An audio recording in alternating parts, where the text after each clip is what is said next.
Hello everyone. तो कैसे आप लोग साथियों, स्वागत है आपका हमारे चैनल कंपटीशन योद्धा पे दोस्तों। तो आशा करते हैं आपसे पढ़ाई लिखाई मस्त जबरदस्त और जिंदाबाद चल रही है दोस्तों अभी हम लोग पढ़ रहे हैं ज्योग्राफी का घटना चक्र। ज्योग्राफी घटना चक्र में ये चल रहा है, हमारा विश्व का ज्योग्राफी चल रहा है, वर्ल्ड ज्योग्राफी चल रहा है। वर्ल्ड ज्योग्राफी में आज का जो टॉपिक है वो है पठार है, क्योंकि ये छोटा छोटा टॉपिक है। पठार है, मरुस्थलीय है और छोटा छोटा टॉपिक है, घाटियां वगैरह सब है। ये सभी टॉपिक को हम देखते हैं, विश्व का पठार, विश्व की घाटियां एवं मरुस्थलीय क्षेत्र, ये सब चीज़ों को आज हम लोग देख रहे हैं। तो चलिए हम लोग टॉपिक को स्टार्ट करते हैं। टॉपिक को स्टार्ट करने से पहले जो भी साथी हमारे नए हैं चैनल पे, उनसे रिक्वेस्ट करेंगे वो चैनल को सब्सक्राइब एंड लाइक जरूर करते हुए जाएंगे और अपने भाई का सपोर्ट करते हुए जाएंगे। चलिए हम लोग स्टार्ट करते हैं। पठार, देखिए भैया पठार होता क्या है। पठार क्या होता है, देखो पठार जो है ना भूपटल के द्वितीय श्रेणी के उच्चावाच के प्रमुख उदाहरण है। ठीक है।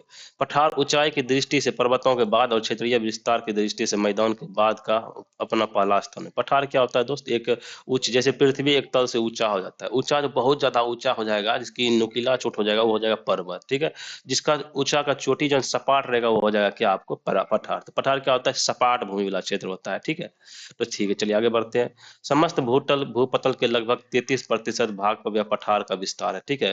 पूरे भूपटल, जितना भी भूपटल है उसमें से 33% जो भाग है वो पठार है। ठीक है, पूरे भूमि का। अब आइए निर्माण की प्रक्रिया के अनुसार पठारों का वर्गीकरण। ठीक है, निर्माण की प्रक्रिया के अनुसार पठारों का वर्गीकरण। पहला आता है हिमानी पठार। हिमानी पठार या विस्तृत हिमानी पर्वत भागों में अपने अपर्दन कार्यों द्वारा घिसकर सपाट पठार का निर्माण किया गया है। ठीक है।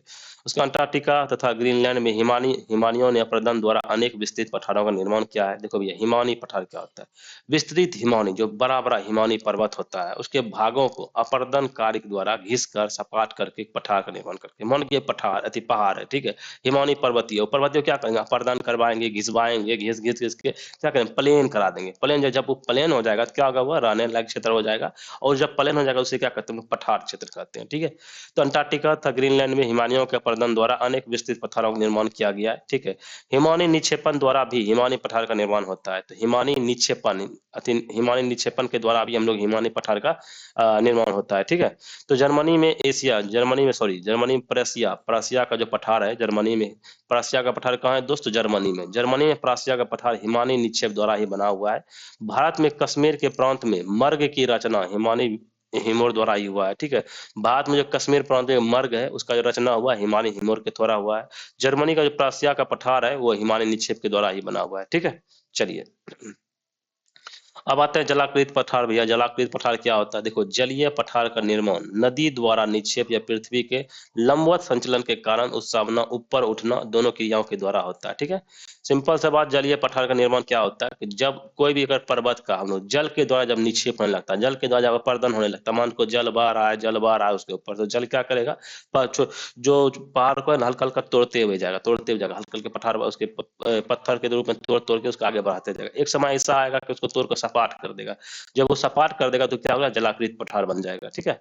तो भारत में विंध्यन पठार, शिलोंग का पठार तथा म्यांमार के शान का पठार, इसी तरह के पठार के निर्माण। आपसे पूछेगा बताइए जलाकृत पठार का उदाहरण बताइए। जलाकृत के पठार का उदाहरण क्या हो गया, तो हमारे भारत में विंध्यन पठार हो गया, शिलोंग का पठार हो गया, ये दोनों क्या हो गया, हमारे भारत का जलाकृत पठार हो गया। वहीं एक म्यांमार के शान का पठार है, वह भी एक जलाकृत पठार ही है। ठीक है। फिर आता है पवनकृत पठार। पवनकृत वही हुआ, अगर कोई पहाड़ों को हवा के द्वारा उसका अपर्दन कर करके सपाट कर देता है तो वो हो गया पवनाकृत या पठार। ठीक है।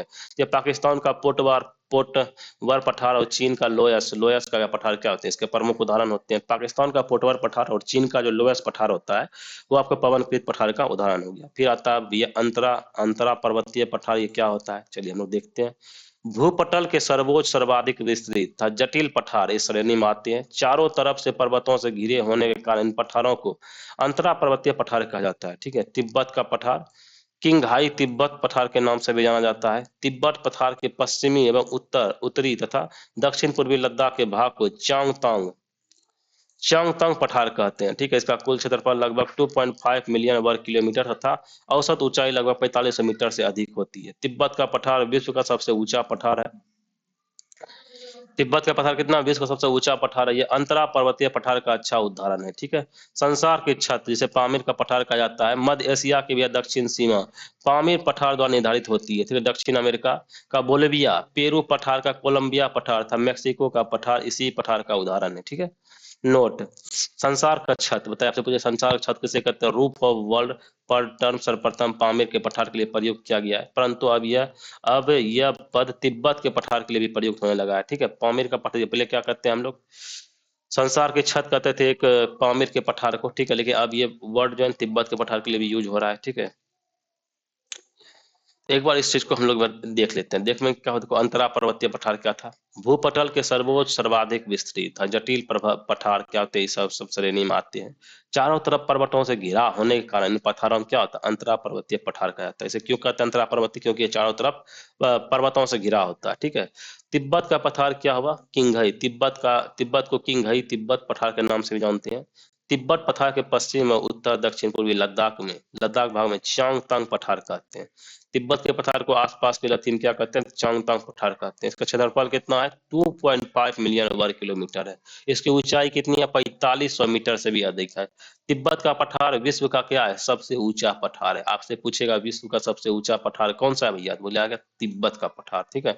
यह अंतरा पर्वतीय पठार का अच्छा उदाहरण है। संसार की छत पामीर को कहा जाता है, पामीर के पठार को कहा जाता है। आपसे पूछेगा बोलिए संसार की छत किसको कहता है, पामीर के पठार को कहते हैं। मध्य एशिया दक्षिणी सीमी पामीर पठार द्वारा निर्मित किया गया है। ठीक है। उसी तरह एक भैया बोलिविया तथा पेरू पठार, कोलंबिया का पठार, मेक्सिको का पठार, इस सब का उदाहरण है। ठीक है। चलिए अब अगर आते हैं गिरिपथ पठार।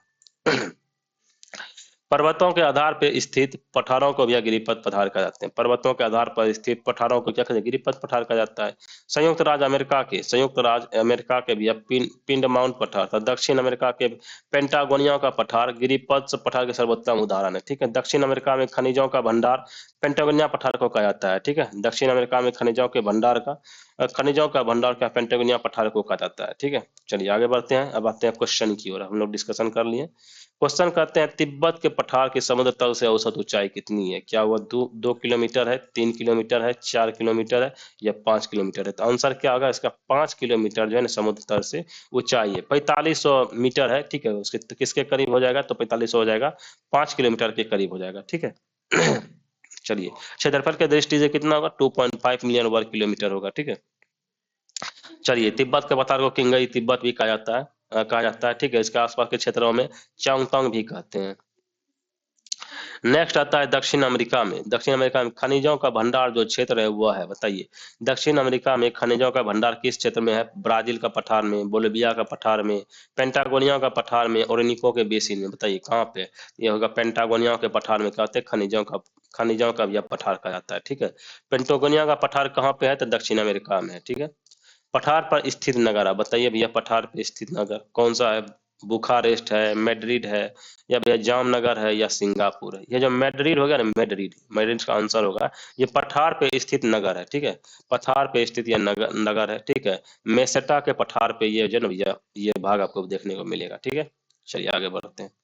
फिर तो संसार की छत, बताइए संसार की छत रूफ ऑफ द वर्ल्ड किसे कहते हैं भैया, अरावली को, सतपुरा को, पामीर को या म्यांमार को। आप सभी जानते हैं पामीर के पठार को क्या कहते हैं, संसार की छत कहते हैं, रूफ ऑफ द वर्ल्ड कहते हैं।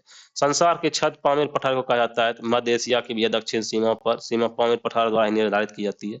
यह कई पर्वतों का मिलान बिंदु है। तिब्बत के पठार हेतु संसार का छत का प्रयोग किया जाता है। ठीक है। ठीक है। चलिए आगे बढ़ते हैं हम लोग।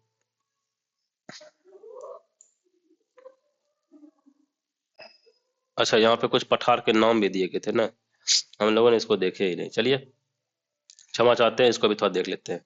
गुम्मदकार पठार भैया, गुम्मदकार पठार क्या होता है, वलन क्रिया द्वारा जब स्थलखंड में इस तरह का स्थान हो जाता है तो वह बीच का भाग ऊंचा होता है तथा किनारे वाला भाग क्या होता है, गोलाकार होता है, तो उसे क्या कहते हैं, गुम्मदकार पठार कहते हैं। भैया क्या होगा, वलनकरण क्रिया द्वारा जब स्थलखंड में इस तरह का जब उत्थान हो जाता है कि बीच का भाग क्या होगा, ऊंचा हो गया और किनारे वाला भाग क्या गोलाकार होते हैं, तो उसे क्या गुम्मदकार पठार कहते हैं। संयुक्त राज्य अमेरिका का औजार्क पठार इस तरह के पठार का उदाहरण है। ठीक है। गुम्मदकार पठार का भी उदाहरण कौन हो गया, औजार्क पठार हो गया। औजार्क पठार क्या है, गुम्मदकार पठार का उदाहरण हो गया। ठीक है। महाद्वीपीय पठार भैया बताइए, महाद्वीपीय पठार कौन सा, प्रायद्वीपीय भारत का पठार महाद्वीपीय पठार का सर्वोत्तम उदाहरण है। महाद्वीपीय पठार के अन्य उदाहरण, अरब का पठार, ऑस्ट्रेलिया का पठार, दक्षिण अफ्रीका पठार आदि है। इसके अंतर्गत, इसके अतिरिक्त अंटार्कटिका, ग्रीनलैंड पठार को भी नवीन महाद्वीपीय पठार का उदाहरण कह सकते हैं। आइबेरियन महाद्वीपीय में स्थित यूरोपीय देश स्पेन के अधिकांश भाग पर मेसेटा पठार विस्तृत है। स्पेन की राजधानी मैड्रिड मैड्रिड इसी पठार पर स्थित है। ठीक है। तटीय पठार बताइए। तटीय पठार सागरीय तटों के पास स्थित पठारों को भी क्या कहते हैं, तटीय पठार के अंतर्गत शामिल किया जाता है। भारत का कोरोमंडल तट एक तटीय पठार का उदाहरण है। आपसे पूछेगा भारत का कोरोमंडल तट कौन सा भैया पठार है, तटीय पठार का उदाहरण है। ठीक है, ठीक है, बिल्कुल।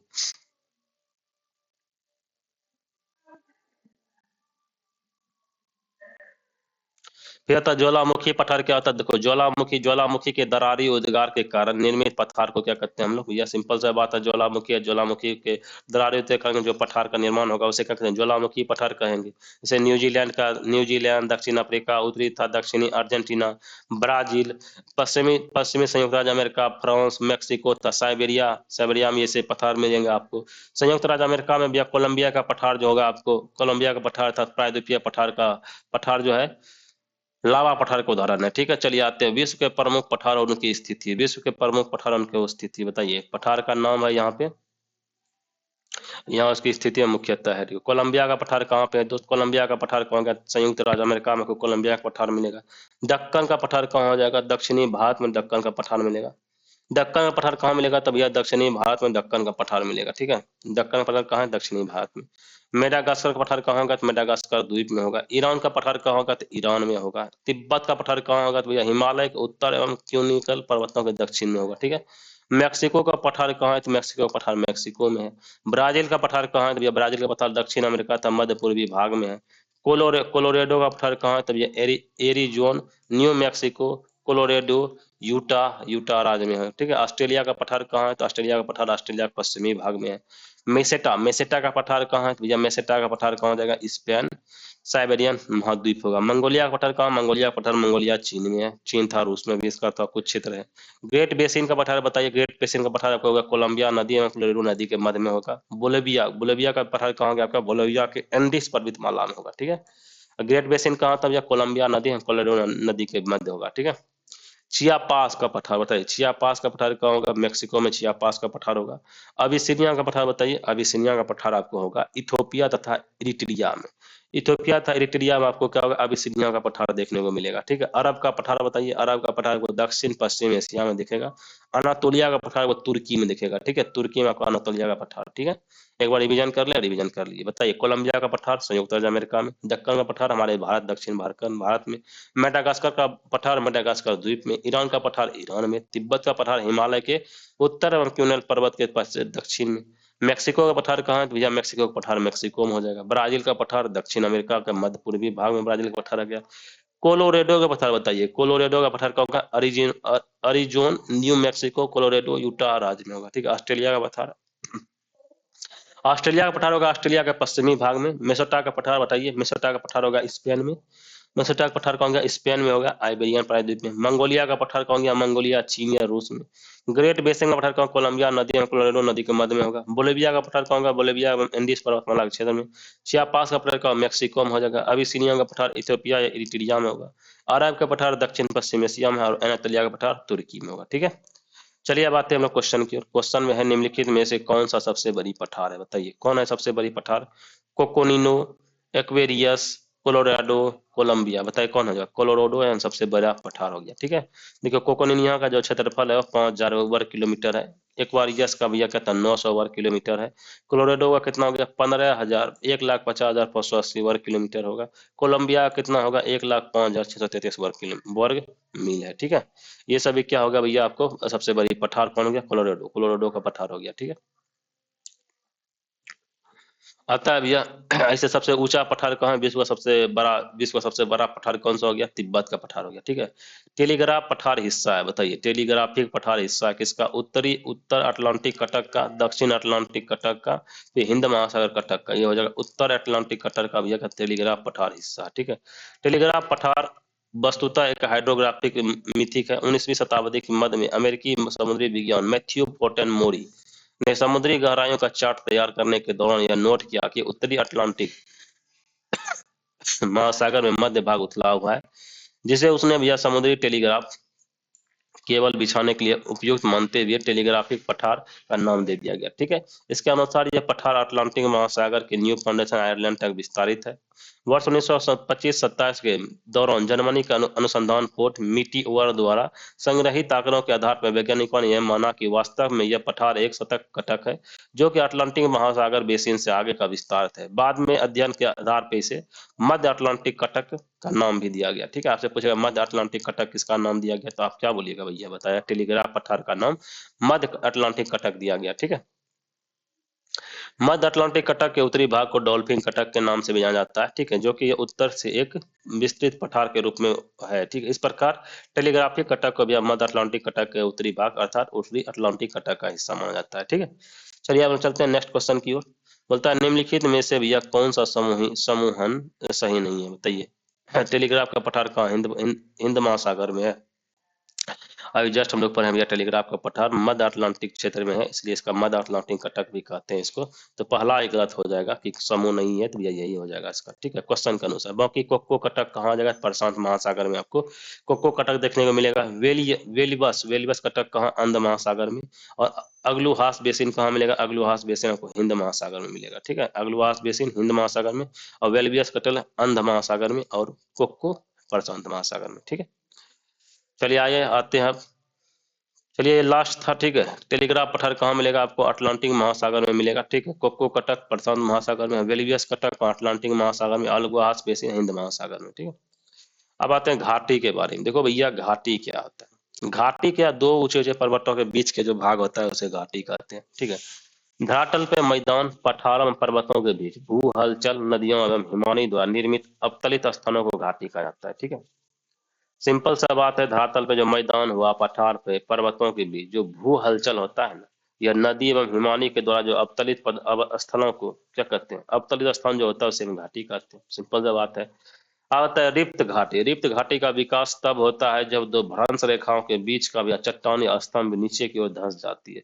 रिक्त घाटियां लंबी, संकरी एवं गहरी होती है। रिक्त घाटियां कैसी होती है, तो लंबी, संकरी एवं गहरी होती है।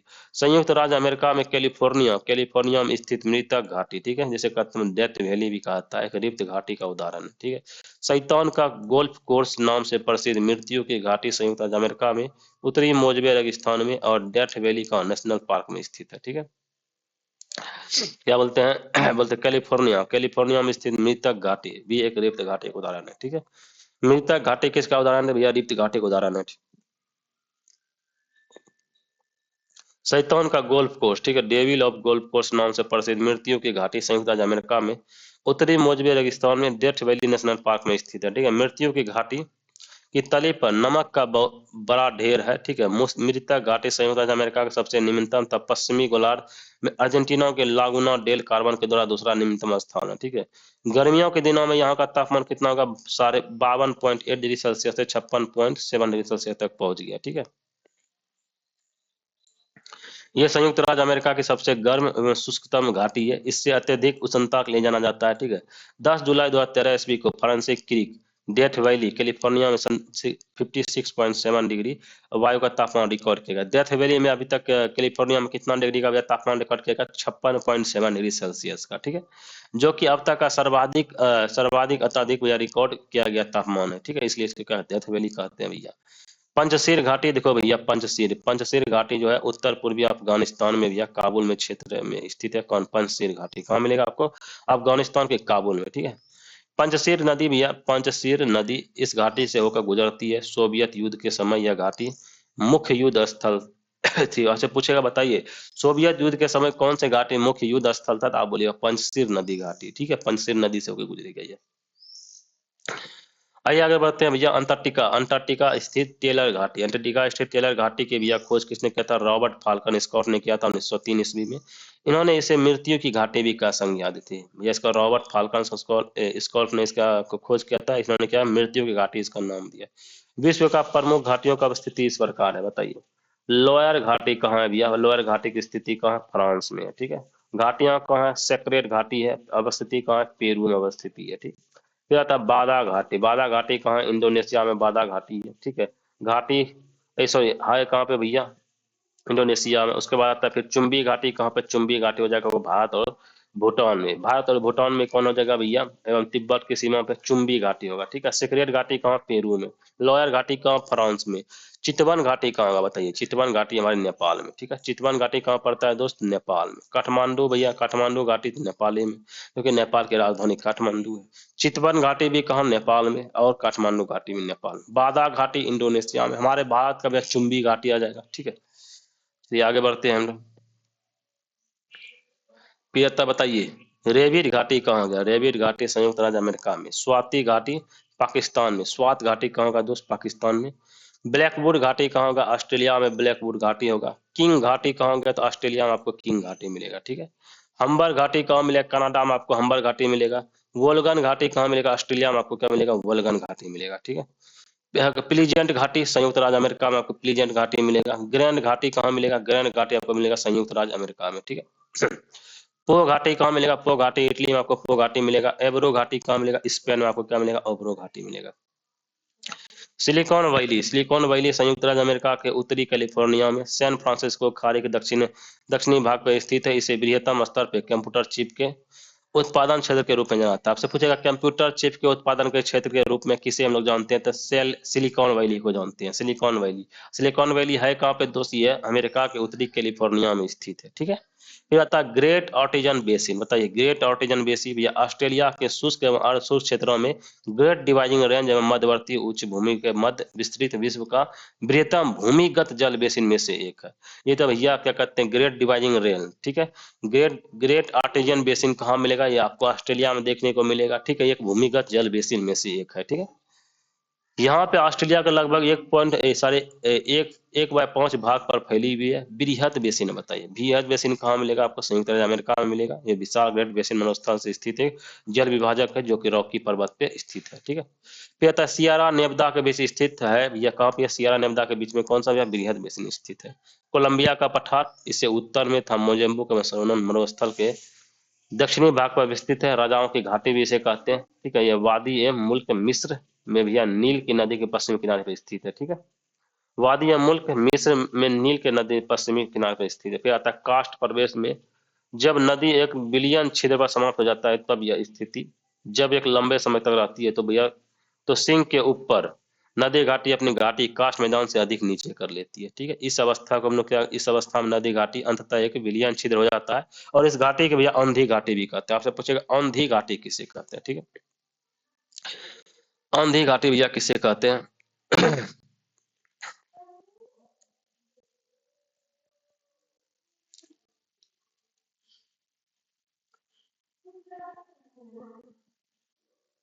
चलो आगे बढ़े हम लोग, हाँ ठीक है, चलो आते बताइए।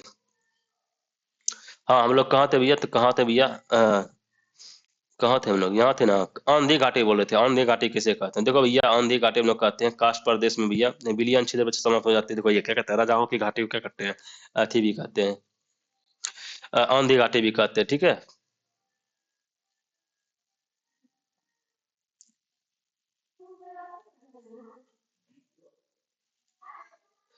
क्वेश्चन आता है दोस्त, क्वेश्चन क्या आता है, तो क्वेश्चन नंबर 1, संयुक्त राज्य अमेरिका के दक्षिण कैलिफोर्निया में स्थित मृतक घाटी जिसे डेथ वैली निम्नलिखित में से किसका उदाहरण है, अपनतीय घाटी का, अभिनति घाटी का, या पूर्ववर्ती घाटी का, या रिफ्त घाटी का। बताइए किसका उदाहरण हो जाएगा, तो ये है जो होगा हमारा डेथ वैली, रिफ्त घाटी का उदाहरण हो जाएगा। किसका, रिफ्त घाटी का। डेथ वैली कहाँ मिलता है, संयुक्त राज्य अमेरिका की यह घाटी है, ठीक है।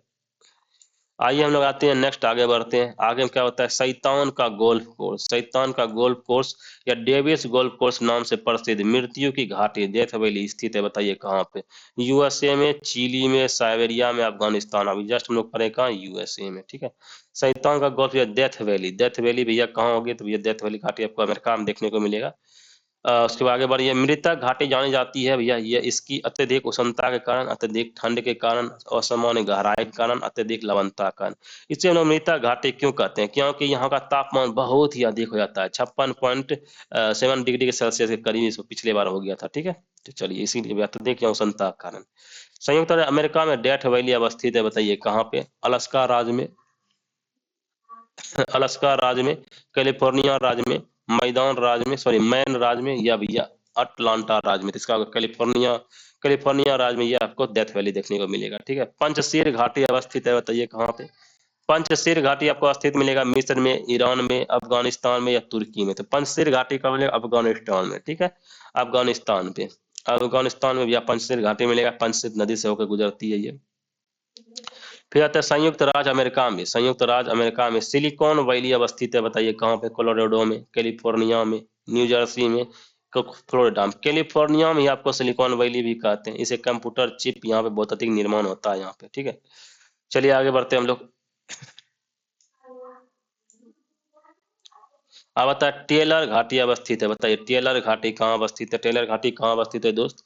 ऑस्ट्रेलिया में, अंटार्कटिका में, कनाडा में या संयुक्त राज्य अमेरिका में? टेलर घाटी आपको अंटार्कटिका में शामिल है, मिलेगा, ठीक है। टेलर घाटी कहाँ? अंटार्कटिका में। ग्रेट ऑर्टेजियन बेसिन किस देश में अवस्थित है? यूएसए में, ऑस्ट्रेलिया में, रूस में या ब्राजील में? ग्रेट ऑर्टेजियन बेसिन जो है ऑस्ट्रेलिया में आपको देखने को मिलेगा, ठीक है।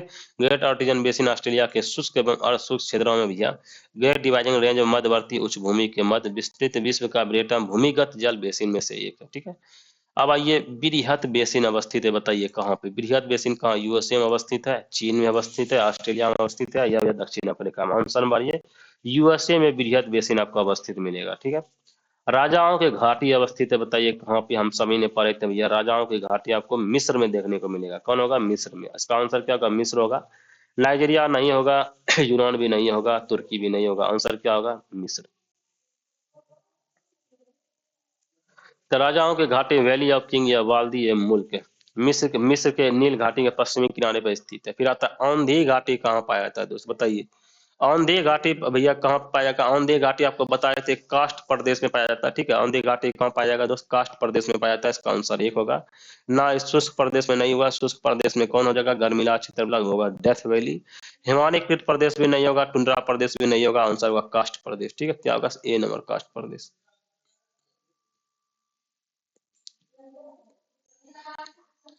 अब एक और क्वेश्चन है यहाँ पे, क्वेश्चन नंबर लास्ट इसका आता है, निम्नलिखित में से कौन सी स्थलाकृत कास्ट प्रदेश में पाई जाती है? बताए। पोर्ट होल, सिक होल, बो होल, पलायात। भैया सिक होल जो है ना आपको स्थलाकृत कास्ट प्रदेश में पाई जाती है। फिर था शुष्क प्रदेश, मरुस्थल। शुष्क प्रदेश या मरुस्थल आपको कहाँ मिलेगा? मरुस्थल पृथ्वी के स्थल भाग को, मरुस्थल पृथ्वी का स्थल भाग को शुष्क एवं अर्धशुष्क भाग है, ठीक है। यह मुख्यतः उपोष्ण उच्च दाब क्षेत्रों में पाया जाता है। ऐसा क्षेत्र जहाँ पे औसत वार्षिक वर्षण 25 सेंटीमीटर से कम होता है मरुस्थल की भी श्रेणी में आता है, ठीक है। अक्षांशीय अवस्थिति के आधार पर मरुस्थल को दो भागों में विभाजित किया जाता है, ठीक है। देखो सिंपल सा बात है, मरुस्थल क्या होता है? मरुस्थल वह क्षेत्र हुआ जहाँ पे भैया शुष्क एवं अर्धशुष्क भाग होता है एक, ठीक है। गर्मीला एवं आधा गर्मीला क्षेत्र भी होता है, ठीक है। ये एक उपोष्ण उच्च दाब क्षेत्र में पाया जाता है। आपको मरुस्थल कहाँ पाया जाता है दोस्त? उपोष्ण उच्च दाब क्षेत्र में पाया जाता है। ऐसा जहाँ पे औसत वार्षिक वर्षण वर्षा जो है ना 25 सेंटीमीटर से भी कम हो, वैसे क्षेत्र को हम लोग क्या बोलते हैं दोस्त? वैसे क्षेत्र को हम लोग बोलते हैं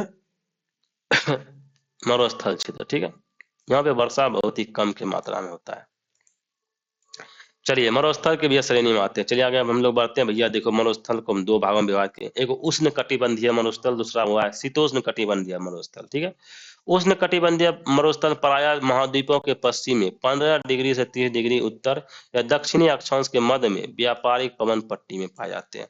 उष्ण कटिबंधीय कहाँ भैया पाया जाएगा? तो उष्ण कटिबंधीय जहाँ 15 से 30 डिग्री उत्तर या दक्षिण अक्षांशों के मध्य में और व्यापारिक पवन पट्टी में पाया जाता है, ठीक है। दूसरे शब्दों में भूमध्य रेखा उत्तर में या कर्क रेखा के साथ 15 डिग्री से 30 डिग्री उत्तरी अक्षांश में और भूमध्य रेखा के दक्षिण में मकर रेखा के साथ 15 से 30 डिग्री दक्षिण अक्षांश में मध्य पाए जाते हैं, ठीक है। फिर आता है अटकामा, सहारा, अरब, नामीब, कालाहारी, ग्रेट ऑस्ट्रेलियन या थार आदि उष्णकटिबंधीय मरुस्थल के उदाहरण है, ठीक है। बोलिए उष्णकटिबंधीय मरुस्थल के उदाहरण कौन कौन हो गया? अटकामा मरुस्थल, सहारा मरुस्थल, अरब मरुस्थल, नामीबिया मरुस्थल, कालाहारी मरुस्थल। उसके बाद क्या होता है? ग्रेट ग्रेट मरुस्थल, ग्रेट ऑस्ट्रेलियन मरुस्थल, थार मरुस्थल। ये सभी क्या होगा आपको? उष्ण कटिबंधीय मरुस्थल होगा, ठीक है। फिर आता है भैया शीतोष्ण कटिबंधीय मरुस्थल। शीतोष्ण कटिबंधीय मरुस्थल क्या होगा? 30 डिग्री से लेकर 60 डिग्री अक्षांशों के मध्य पाया जाता है ये। इनमें भैया गोबी हो गया, ग्रेट बेसिन हो गया, पेंटागोनिया हो गया, लद्दाख हो गया, मोजबे हो गया, टकला मकान हो गया, काराकुम हो गया, सोनेरन हो गया आदि मरुस्थल आती हैं, ठीक है। इसमें ग्रेट बेसिन, मोजबे एवं सोनोरोन अक्षांशीय दृष्टि से शीतोष्ण कटिबंध में होते हुए भी यह यहाँ का तापमान क्या होता है? उच्च होता है, ठीक है। अटकामा मरुस्थल तटीय मरुस्थल का उदाहरण है। आपसे पूछेगा बताइए इनमें से कौन सा तटीय मरुस्थल का उदाहरण है, आप क्या मारिएगा, अटकामा। अटकामा मरुस्थल तटीय मरुस्थल का उदाहरण होता है, ठीक है। तटीय मरुस्थल पे प्रायः कर्क रेखा मकर रेखा का निकट महाद्वीप के पश्चिमी भाग पाए जाते हैं। डेथ वैली, देखो भैया डेथ वैली कहाँ आता है, संयुक्त राज्य अमेरिका में पाया जाता है। वृष्टि छाया मरुस्थल का उदाहरण है, वृष्टि छाया मरुस्थल का उदाहरण कौन हो गया भैया, डेथ वैली हो जाएगा। गोबी मरुस्थल आंतरिक मरुस्थल का उदाहरण हो गया अंटार्कटिका एवं अंटार्कटिक ध्रुवीय मरुस्थल का उदाहरण है। वहीं सहारा मरुस्थल जो है व्यापारिक पवन मरुस्थल का उदाहरण है, ठीक है। व्यापारिक पवन मरुस्थल कौन उदाहरण हो गया, अपना सहारा मरुस्थल। वहीं थार मरुस्थल भैया मरुस्थल मानसून मरुस्थल का उदाहरण है। मानसून मरुस्थल का उदाहरण कौन हो गया, थार। पवन मरुस्थल का उदाहरण कौन हो गया, सहारा। उसके बाद ध्रुवीय मरुस्थल का उदाहरण कौन हो गया, अंटार्कटिका। आर्कटिका एक ऐसा है जहाँ पे भैया एकदम बर्फ ही बर्फ रहता है, ठीक है, हमेशा। इसलिए ऐसा इसे क्या कहते हैं, ध्रुवीय मरुस्थल कहते हैं। फिर आता है भैया क्या कहते हैं, गोबी मरुस्थल आंतरिक मरुस्थल का उदाहरण है। बताइए कौन भैया, हमारे गोबी कसका है, आंतरिक मरुस्थल का उदाहरण हो गया, ठीक है। चलिए अब आते हैं हम लोग विश्व का मैप एक बार देख लीजिए। देखिए ये हो गया आपका विश्व का मैप, ठीक है। इस मैप में आपको सारा चीज दिखाया गया कि कौन किधर है, नहीं है। देखो यहाँ भैया आपको मिलेगा अटकामा मरुस्थल, देखो यहाँ पे है अटकामा मरुस्थल, यहाँ पे मिलेगा आपको, ठीक है। तो कालाहारी मरुस्थल आपको दक्षिण अफ्रीका में मिलेगा। सहारा मरुस्थल भी आपको यहीं दक्षिण अफ्रीका में मिल जाएगा, ठीक है। उसके बाद यहाँ आइए, देखिए आपको कहाँ का ग्रेट साल्ट ग्रेट बेसिन, ठीक है। लेक मरुस्थल यहाँ मिलेगा। सोने वाला मरुस्थल का यहाँ पे आपको है, ठीक है। थी चलिए आगे बढ़ते हैं। टकला मकान कहाँ है, चाइना में आपको टकला मकान दिखाइए। हमारा भारत का कौन सा, थार मरुस्थल। लद्दाख मरुस्थल अपना भारत का हो गया, ठीक है। भारत का टकला मकान आपको चाइना में मिलेगा। गोबी भी आपको चाइना में मिलेगा, ठीक है, चाइना में मिलेगा। उसके अरेबियन मरुस्थल आपको यहाँ मिलेगा। सहारा मरुस्थल आपको दिखाई दिए थे। फिर आता है यहाँ आइए ये क्या, ग्रेट सैंडी मरुस्थल हो गया। ग्रेट विक्टोरियल मरुस्थल आपको यहाँ मिलेगा देखने को। चलिए आप देख लेते हैं इसका कहाँ कहाँ पे क्या है, एक बार याद कर लेते हैं। देखो एशिया के मरुस्थल कौन हो गया, हमारे एशिया में जो मरुस्थल पहला आता है अरब मरुस्थल, कहाँ पे भी है, अरब प्रायद्वीप में हो गया। अल नाफुद या रब अल खालिम अहमद कहाँ पे भी है, सऊदी अरब। सऊदी अरब कैसा, मुस्लिम क्षेत्र है, मुस्लिम बहुल क्षेत्र है, तो उसका नाम भी कैसा होगा, मुस्लिम ईसाई। असल नाफुद, रल अल खाली अहमद, ये सब कहाँ, सऊदी अरब में मरुस्थल हो गया। जुदियन बताइए, जुदियन मरुस्थल कहाँ हो गया, थे इजराइल में वेस्ट बैंक। इजराइल में वेस्ट बैंक आपको क्या, जुदियन जुदियन मरुस्थल हो गया। नेजबे नेजबे कहाँ हो गया, इजराइल। इजराइल का क्या हो गया, नेजबे मरुस्थल हो गया, ठीक है। दस्त ए लूट, दस्त ए कबीर कहाँ पे है, ईरान में आपको दस्त ए लूट एवं दस्त ए कबीर मरुस्थल देखने को मिलेगा। खारान मरुस्थल कहाँ मिलेगा, पाकिस्तान में आपको खारान मरुस्थल मिलेगा। थार मरुस्थल कहाँ मिलेगा, भारत एवं पाकिस्तान के क्षेत्र में आपको थार मरुस्थल मिलेगा। दस्त ए मार्गो मरुस्थल कहाँ मिलेगा, अफगानिस्तान में आपको दस्त ए मार्गो मरुस्थल मिलेगा। कीजिल कुम कहाँ मिलेगा, कजाखस्तान एवं उज्बेकिस्तान। कीजिम को से कीजिम को कजाखस्तान उज्बेकिस्तान तुर्कमेनिस्तान में आपको कीजिल खुम, ये आपको क्या कहते हैं, मरुस्थल मिलेगा। दस्त ए मार्ग कहाँ मिलेगा, दस्त ए मार्ग अफगानिस्तान में मिलेगा, ठीक है। फिर आता है काराकुम मरुस्थल, बताइए काराकुम मरुस्थल कहाँ मिलता है। काराकुम मरुस्थल तुर्कमेनिस्तान एवं कजाखस्तान में मिलता है। लोप मरुस्थल या टकला मकन मरुस्थल कहाँ मिलेगा, चाइना। चाइना में क्या होगा, लोप मरुस्थल टकला मकन मरुस्थल मिलेगा। गोभी बताइए, गोभी भैया कहाँ मिलेगा, गोभी आपको मंगोलिया एवं चीन में। मंगोलिया एवं चीन में आपको गोभी मरुस्थल मिलेगा। टकला मकान चाइना में। काराकोरम तुर्कमेनिस्तान कजाखस्तान में। किमजुम कुम कहाँ मिलेगा, तो कजाखस्तान उज्बेकिस्तान तुर्कमेनिस्तान में। दस्त मार्गो अफगानिस्तान में। थार आपको भारत एवं पाकिस्तान में। खारान पाकिस्तान में। दस्त ए लूट या दस्त ए कबीर आपको ईरान में मिलेगा। नेजबे कहाँ मिलेगा, इजराइल में। जुदियन मिलेगा इजराइल में वेस्ट बैंक में। एन अल नाफुद या रब अल खाली अहमद खान सऊदी अरब में। अरब मरुस्थल प्रायद्वीप में, ठीक है। अब आते हैं अफ्रीका के मरुस्थल। अफ्रीका के मरुस्थल भैया बताइए, सहारा मरुस्थल कहाँ हो गया, उत्तरी अफ्रीका में। अल जौक मरुस्थल कहाँ हो गया, मारितानिया माली में। जुरा मरुस्थल कहाँ हो गया, चाड में क्या, जुरा मरुस्थल हो गया। लीबिया मरुस्थल कहाँ हो गया, तो लीबिया में आपको लीबिया मरुस्थल मिलेगा। फिर नूबियन मरुस्थल कहाँ गया, तो नूबियन मरुस्थल सूडान एवं इरिट्रिया में आपको नूबियन मरुस्थल मिलेगा। सूडान एवं इरिट्रिया में आपको नूबियन मरुस्थल मिलेगा। लीबिया मरुस्थल कहाँ, लीबिया में मिलेगा। जुरा मरुस्थल चाड में मिलेगा, ठीक है।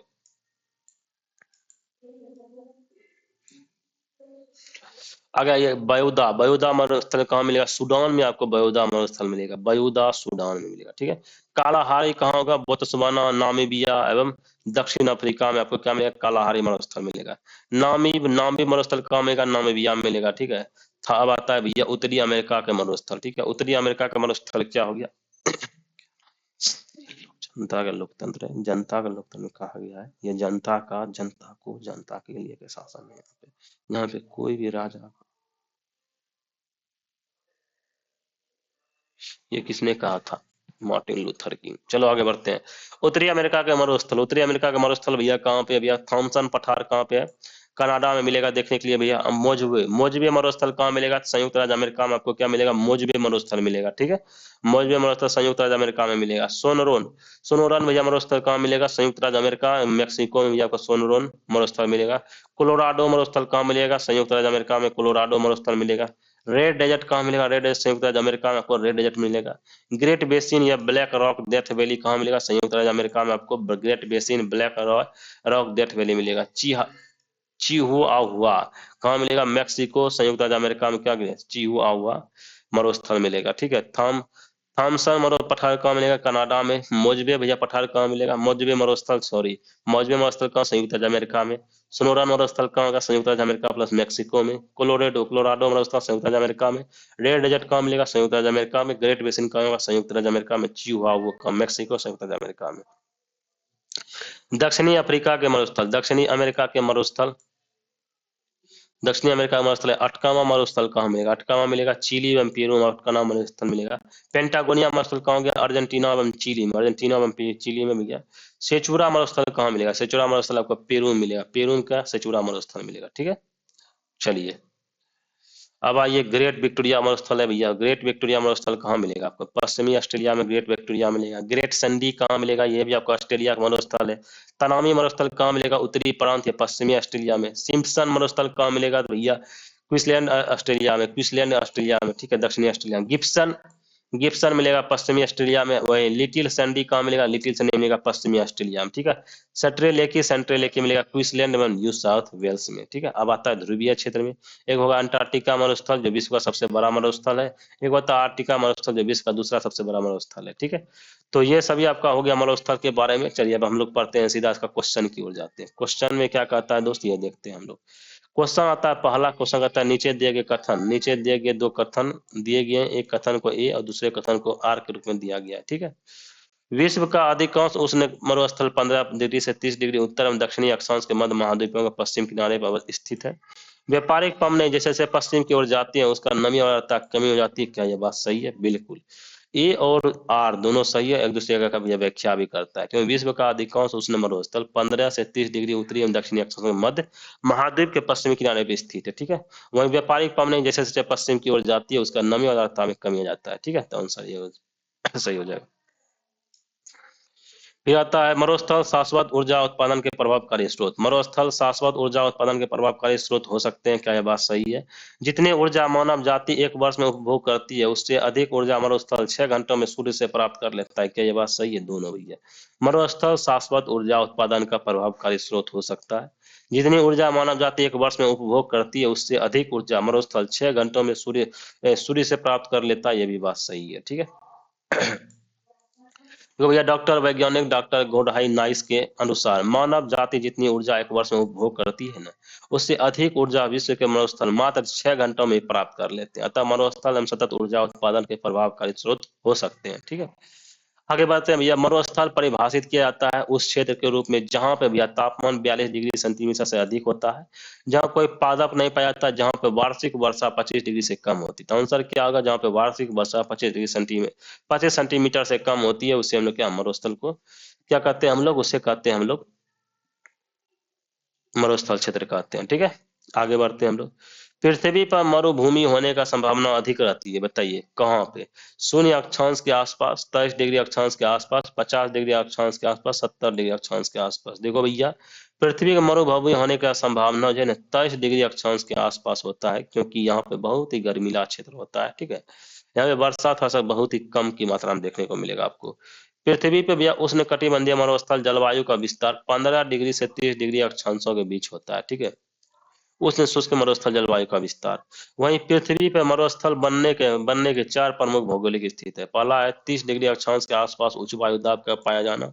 यह हवाएं ऊपर से नीचे उतरती रहती है, फलस्वरूप यहाँ वर्षा भर मौसम साफ बना रहता है। सहारा और ऑस्ट्रेलिया मरुस्थल इसी के अंतर्गत आते हैं। ठीक है,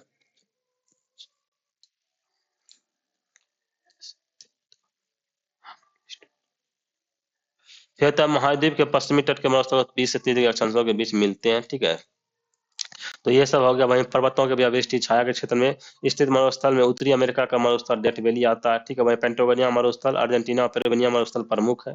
तो ये सब बात हो गया उसके बारे में। अब चलिए नेक्स्ट क्वेश्चन है, संसार का सबसे बड़ा मरुस्थल कौन सा हो गया बताइए?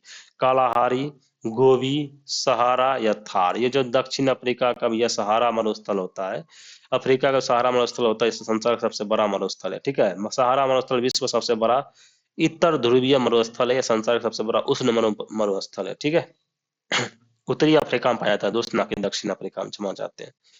इनमें विश्व का सबसे बड़ा रेगिस्तान कौन सा है दोस्त? इनमें विश्व का सबसे बड़ा रेगिस्तान कौन सा है? कालाहारी, गोबी, सहारा, थार? अभी जस्ट हम लोग देखें सहारा। संसार के सर्वाधिक जनसंख्या वाला मरुस्थल कौन सा हो गया बताइए? सहारा, गोबी, थार, कालाहारी? बताइए कौन? थार जो है ना संसार का सबसे जनसंख्या, संसार का सर्वाधिक जनसंख्या वाला मरुस्थल हो जाएगा। ठीक है, टकला मकान मरुस्थल अवस्थित होता है, बताइए कहाँ पे? अफगानिस्तान में, चीन में? बताइए, अफगानिस्तान और चीन में भैया, या कजाखस्तान में? बताइए। टकला मकान आप सभी जानते हैं, चाइना में आपको टकला मकान देखने को मिलेगा। सुमेलित कीजिए यहाँ पे, कौन सा ही सुमेलित नहीं है बताइए? सोनोरान, सोनोरान आपको संयुक्त राज्य अमेरिका का, यह भी मरुस्थल है, बात सही है। टकला मकान भी चाइना का है, यह भी बात सही है। उसके बाद काराकुम, काराकुम तुर्कमेनिस्तान का है, यह बात सही है। लेकिन गिब्सन, गिब्सन भैया आपको ब्राजील में नहीं मिलेगा। गिब्सन आपको कहाँ मिलेगा दोस्त? गिब्सन जो आपको मिलेगा ऑस्ट्रेलिया, ऑस्ट्रेलिया क्षमा चाहते हैं, ऑस्ट्रेलिया का जो है गिब्सन आपको क्या कहते हैं, ऑस्ट्रेलिया में जो है गिब्सन मरुस्थल को पाया जाएगा। ठीक है, फिर आता है काराकुम मरुस्थल निम्नलिखित में से किस देश में अवस्थित है भैया? ताजिकिस्तान में, कजाखस्तान में, तुर्कमेनिस्तान में, किर्गिस्तान में? बताइए कहाँ पे? सी एवं बी। देखिए भैया, बी में कजाखस्तान में, तुर्कमेनिस्तान में। ठीक है, 10 तेल लूट अवस्थित है, बताइए 10 तेल लूट अवस्थित है कहाँ? ईरान में, लीबिया में, केनिया में, नाइजीरिया में? कहाँ? ईरान में आपको 10 तेल लूट अवस्थित होगा। ठीक है, ईरान में 10 तेल लूट आपको अवस्थित होगा।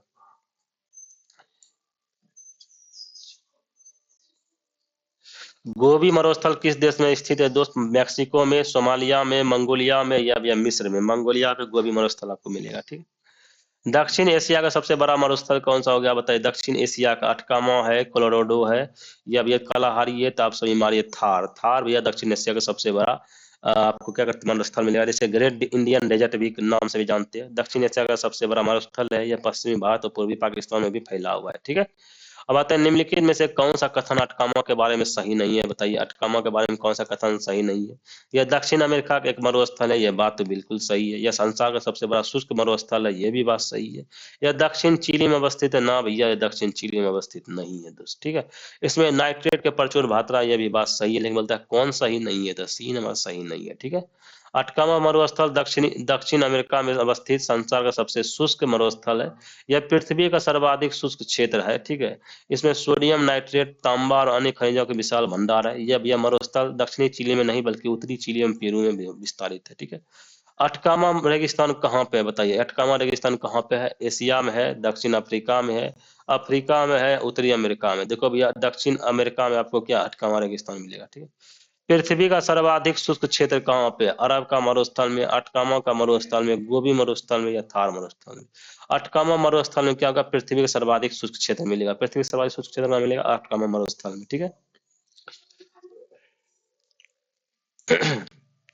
निम्नलिखित में से कौन शीतोष्ण कटिबंध मरुस्थल है? बताइए शीतोष्ण कटिबंध मरुस्थल कौन होगा? अरब मरुस्थल, अटकामा मरुस्थल, कालाहारी मरुस्थल, पेंटागोनिया मरुस्थल? कौन होगा भैया? पेंटागोनियन मरुस्थल जो है ना आपको शीतोष्ण कटिबंधीय मरुस्थल होगा। ठीक है, उसका होता है निम्नलिखित कथनों में विचार कीजिए। विश्व में उष्ण कटिबंधीय मरुस्थल महाद्वीपों के पश्चिमी सीमांत में व्यापारिक पवन पट्टी में पाए जाते हैं। भारत में पूर्वी हिमालय क्षेत्र उत्तर पूर्वी पवनों में अधिक वर्षा प्राप्त करता है। क्या यह बात सही है? बिल्कुल, ये बात आपको सही मिलेगा। लेकिन जो है ना भारत में पूर्वी हिमालय क्षेत्र उत्तर पूर्वी पवनों से अधिक वर्षा का आता नहीं है, ये बात आपको सही नहीं मिलेगा। ठीक है, देखो उष्णकटिबंधीय मरुस्थल प्रायः महाद्वीपों के पश्चिम के भूमध्य रेखा में 15 से 30 डिग्री उत्तर एवं दक्षिण अक्षांश के मध्य व्यापारिक पवनों की पट्टी में पाए जाते हैं। ये बात बिल्कुल सही है, ठीक है। तो उसके बाद वहीं भारत में भैया क्या कहते हैं, पूर्वी हिमालय क्षेत्र दक्षिण पश्चिम मानसून पवनों के बंगाल की खाड़ी की शाखा से अधिक वर्षा प्राप्त करता है, इसलिए यह बात जो है गलत हो जाएगा, कथन नंबर 2, ठीक है। उसके बाद आते हैं हम लोग, क्या कालाहारी अवस्थित है, बताइए कहाँ पे। कालाहारी बताइए कहाँ पे, बोत्सवाना में अवस्थित है, या फिर नामीबिया में अवस्थित है, या भैया जायरे में या जाम्बिया में। तो भैया हमारा कालाहारी बोत्सवाना और नामीबिया दोनों क्षेत्र में अवस्थित हो जाएगा, ठीक है। निम्नलिखित में कौन सा मरुस्थल दक्षिणी गोलार्ध में स्थित है, बताइए कौन। कालाहारी, गोबी, चिहुआहुआन एवं सहारा, बताइए कौन। कालाहारी जो मरुस्थल आपको कहाँ मिलेगा, आपको दक्षिणी गोलार्ध में अवस्थित है, ठीक है।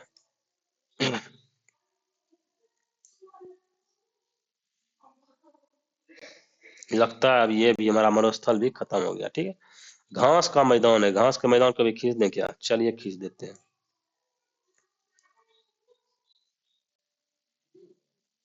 कितना क्वेश्चन है देख लेते हैं।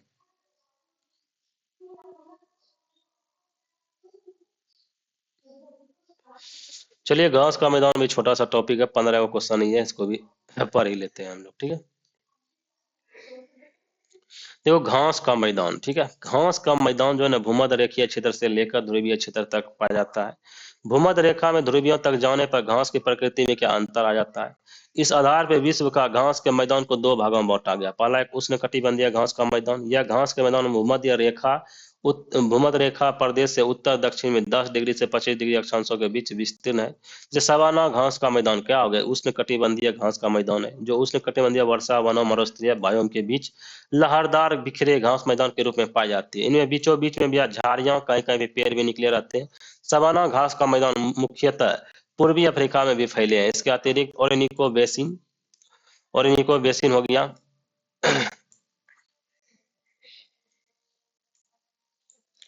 एवं कोलंबिया, ब्राजील, वेलीज एवं हैंडरास के अतिरिक्त भारत के दक्षिण भागों में पाए जाते हैं। इन घास के मैदानों को विभिन्न क्षेत्रों में विभिन्न नामों से पुकारा जाता है। अफ्रीका में शवाना, वेनेजुएला में एवं कोलंबिया में लालोज, वहीं ब्राजील, पराग्वे, अर्जेंटीना एवं उरुग्वे में कैंपोस कहते हैं, ठीक है, कैंपोस।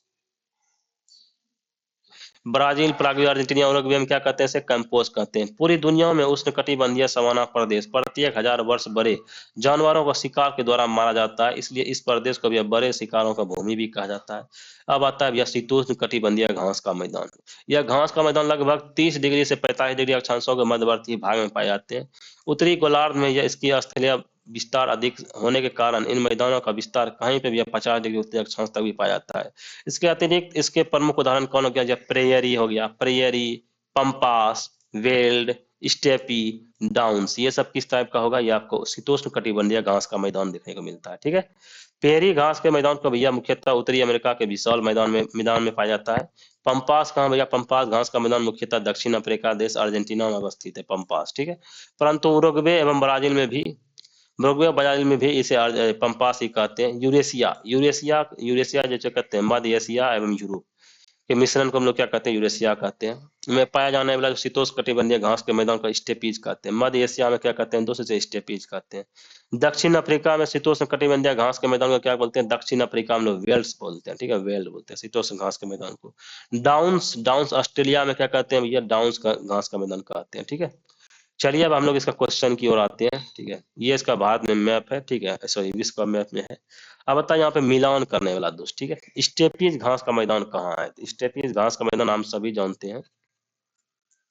स्टेपीज कहाँ मिलेगा दोस्त, स्टेपीज यहाँ रूस में आ जाएगा, ठीक है। उसके बाद पेरी, पेरी आपको कहाँ मिलेगा, पेरी आपको आप सभी जानते हैं, पेरी अमेरिका का है, ठीक है, अमेरिका का ही है। वेल्स भैया दक्षिण अफ्रीका में वेल्स कहते हैं घास के मैदान को, डाउन्स हम लोग ऑस्ट्रेलिया में कहते हैं, ठीक है। चलिए आगे बढ़ते हैं हम लोग।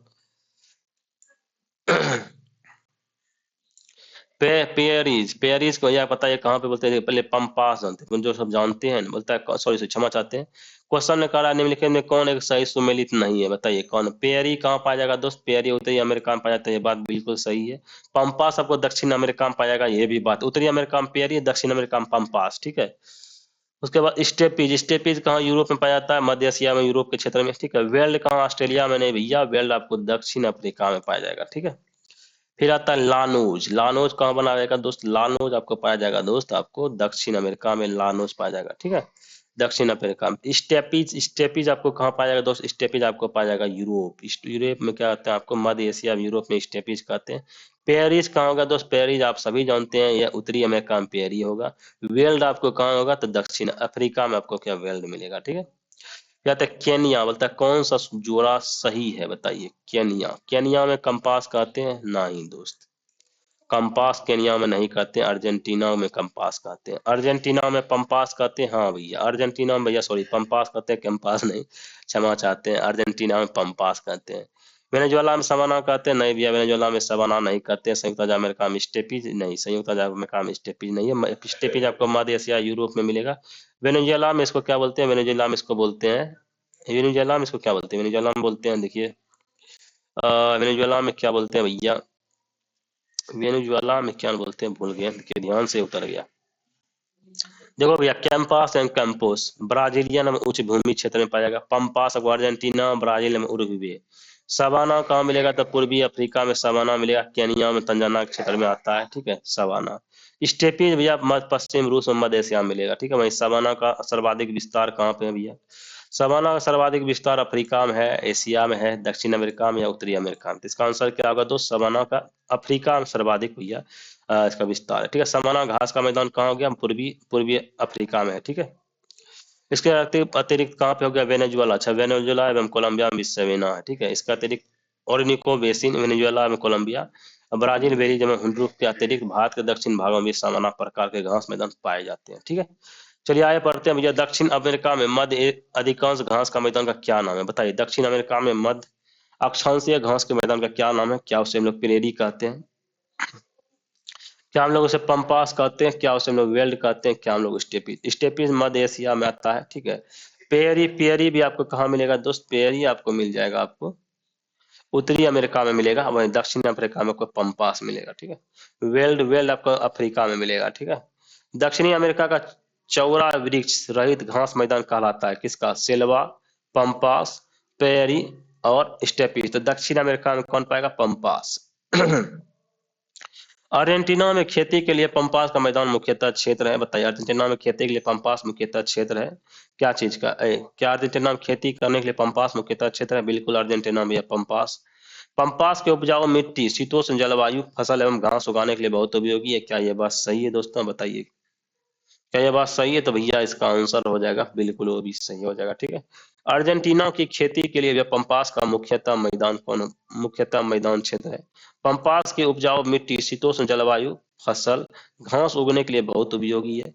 इस कारण यह क्षेत्र में गेहूं के उत्पादन के लिए बहुत ही प्रसिद्ध है, जो यहाँ की प्रमुख फसलें हैं, ठीक है। साथ ही पशुपालन हेतु पंपास क्षेत्र में अच्छे घास उपलब्ध होते हैं। आइए भैया, बोलता कौन सही सुमेलित है बताइए? कैंपास। कैंपास कहाँ पे होता है दोस्त? उत्तरी अमेरिका में आपको कैंपास मिलेगा, ना कि उत्तरी ब्राजील में, ठीक है। लानोज कहाँ मिलेगा दोस्त? Llanos Venezuela. हाँ, वेनेजुएला में क्या बोलते हैं घास के मैदान? लानोज बोलते हैं, ठीक है। सही क्या हो जाएगा? यही आंसर होगा, ठीक है। वेनेजुएला में क्या बोलते हैं? लानोज होगा। पंपास आपको कहाँ मिलेगा? अर्जेंटीना में। सेल्वास कहाँ मिलेगा? सेल्वास आपको दक्षिण, सेल्वास कहाँ होगा? आपको अमेजन बेसिन में विस्तृत है इसका, ठीक है। चलिए आगे बढ़ते हैं हम लोग। बोलता है निम्नलिखित में कौन सही सुमेलित नहीं है बताइए? कौन सही सुमेलित नहीं है? डाउन्स कहाँ मिलेगा? डाउन्स क्या उष्णकटिबंधीय घास का मैदान है? बिल्कुल भाई नहीं भैया, डाउन्स जो है उष्णकटिबंधीय घास का मैदान नहीं है। स्टेपेज शीतोष्णकटिबंधीय घास का मैदान है, यह बात बिल्कुल सही है। स्टेपेज मध्य एशिया यूरोप में मिलेगा। सेल्वा उष्णकटिबंधीय वन का अथी है, यह भी बात सही है। और टेगा भी शीतोष्णकटिबंधीय वन का है। लेकिन डाउन्स, डाउन्स उष्णकटिबंधीय नहीं है। देखो भैया, उष्णकटिबंधीय घास के मैदान का विस्तार भूमध्य रेखीय सदाबहार वनों, गर्म मरुस्थल क्षेत्रों में पाया जाता है। इसके उदाहरण कौन हो गया? Llanos, campos, savanna. Llanos, campos, savanna ये सभी क्या होगा? आपको उष्णकटिबंधीय घास का मैदान होगा। सेल्वा उष्णकटिबंधीय सदाबहार वर्षा वन अमेजन बेसिन पाए जाते हैं। शीतोष्ण कटिबंधीय घास का मैदान का विस्तार शीतोष्ण कटिबंधीय जलवायु क्षेत्र में होता है, ठीक है। इसके प्रमुख उदाहरण है कौन? पेरी, पंपास, वेल्ड और स्टेपीज और डाउन्स आते हैं, ठीक है।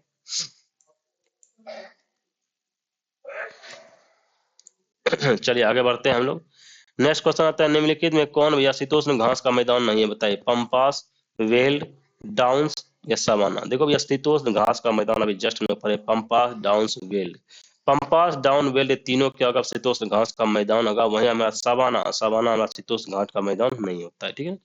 निम्नलिखित में से किस एक देश में पंपास का घास का मैदान पाया जाता है? हम सभी जानते हैं भैया, पंपास घास का मैदान अर्जेंटीना में पाया जाता है, ठीक है, अर्जेंटीना में, ठीक है। आगे बढ़ते हैं। निम्नलिखित देशों में से किस में पंपास घास का मैदान अवस्थित है? अभी जस्ट हम लोग ने पाया अर्जेंटीना। इसका पूरा देखने की जरूरत नहीं है, आप सभी जानते हैं पंपास अर्जेंटीना घास में पाया जाता है, ठीक है, अर्जेंटीना क्षेत्र में पाया जाता है। निम्नलिखित में कौन शीतोष्ण घास का मैदान यूरेशिया में भैया पाया जाता है? यूरेशिया वही मध्य एशिया हो गया, पेरी कहाँ गया, पेरी, सॉरी स्टेपीज ना होगा, क्षमा चाहते हैं, स्टेपीज इसका होगा, ठीक है। निम्नलिखित प्राकृतिक प्रदेशों में किसे बड़े शिकारों की भूमि के नाम से जानते हैं भैया? बताइए किसको? उष्ण घास मैदान को, शीतोष्ण घास मैदान को, सॉरी शीतोष्ण घास मैदान को, उष्ण कटिबंधीय मानसून प्रदेश को, उष्ण रेगिस्तान को, या उष्ण कटिबंधीय सवाना प्रदेश? उष्ण कटिबंधीय सवाना प्रदेश को हम लोग क्या कहते हैं? बड़े शिकारों की भूमि कहते हैं। पूरी दुनिया में उष्ण कटिबंधीय सवाना प्रदेश में प्रत्येक हजारों बड़े जानवर शिकार के द्वारा मारा जाता है, इसलिए इस प्रदेश को बड़े शिकारों की भूमि भी कहते हैं, ठीक है। क्वेश्चन नंबर लास्ट बोलते हैं, क्या कहते हैं? सवाना के वनस्पति में बिखरे हुए छोटे वृक्षों के घास के मैदान होते हैं, किंतु विस्तृत क्षेत्रों में कोई वृक्ष नहीं होता। ऐसे क्षेत्रों का भी वन विकास सामान्यतः एक या एक से अधिक या कुछ परिस्थितियों के संयोजन के द्वारा नियंत्रित होता है। ऐसे परिस्थिति निम्नलिखित में से कौन सी है? बताइए कौन है? बिलकारी प्राणी पर दिमक है, अग्नि है, चरण चरण करने वाले तृणभक्षी प्राणी है, या भैया हमारा मौसमी वर्षा है, मृद के गुण है। तो ये जो है हमारे अग्नि, चरण करने वाले तीन भक्षी प्राणी और मौसमी वर्षा, ये तीनों जो हो जाएगा ना दोस्त, इसका आंसर हो जाएगा, ठीक है। आइए भैया देखते हैं, सवाना घास के मैदान में वन के विकास में मुख्यतः बाधक तत्व घास चरने वाले प्राणी की अधिकता, इस क्षेत्र में लगने वाले आग तथा मौसमी वर्षा है, ठीक है। मौसमी वर्षा का इस क्षेत्र में ग्रीष्म में सब कुछ सूख जाता है, अतः इस कारण इस पृथ्वी में वन का विकास नहीं हो पाता है, ठीक है। क्वेश्चन नंबर है भैया 17, पंपास, बताइए घास का मैदान है और देश है, उसको मिलान करना है। पंपास अर्जेंटीना पाया जाता है, आप सभी जानते हैं। पुस्तेज, पुस्तेज कहाँ पाया जाएगा दोस्त? आपको दक्षिण अफ्रीका में पुस्तेज पाया जाता है दोस्त। सॉरी सॉरी, पुस्तेज तो हंगरी में पाया जाएगा दोस्त, क्षमा चाहते हैं दोस्त, पुस्तेज हंगरी में पाया जाता है। पुस्तेज हंगरी में पाया जाएगा, हंगरी में। पुस्तेज कहाँ पाया जाएगा? हंगरी में, ठीक है। हाँ, वेल्ड पाया जाएगा दक्षिण अफ्रीका में, वेल्ड, ठीक है। डाउन्स पाया जाएगा आपको ऑस्ट्रेलिया में, ठीक है। तो ये दोस्तों आज का हमारा टॉपिक था पठार, पठार था। उसके बाद क्या कहते हैं पठार, क्या क्या हम लोग देखे आज दोस्तों? आज हम लोग देखे पठार को देखे, घाटी देखे, पठार देखे, घाटी देखे, शुष्क क्षेत्र देखे, मरुस्थल देखे, उसके बाद घास के मैदान देखे। आज के टॉपिक में आज हम लोग यहीं तक रहने देते हैं, ठीक है। अब मिलते हैं नेक्स्ट वीडियो में, तब तक ले जय हिंद जय भारत, ठीक है। वीडियो को लाइक एंड सब्सक्राइब जरूर कर दीजिएगा, अपने दोस्त अगर अच्छा लगे दोस्तों के साथ भी शेयर कर दीजिएगा, ठीक है। कल हम लोग पढ़ेंगे विश्व के देश एवं उनके आसपास की सीमाएं, ठीक है। मिलते हैं नेक्स्ट वीडियो में, जय हिंद जय भारत।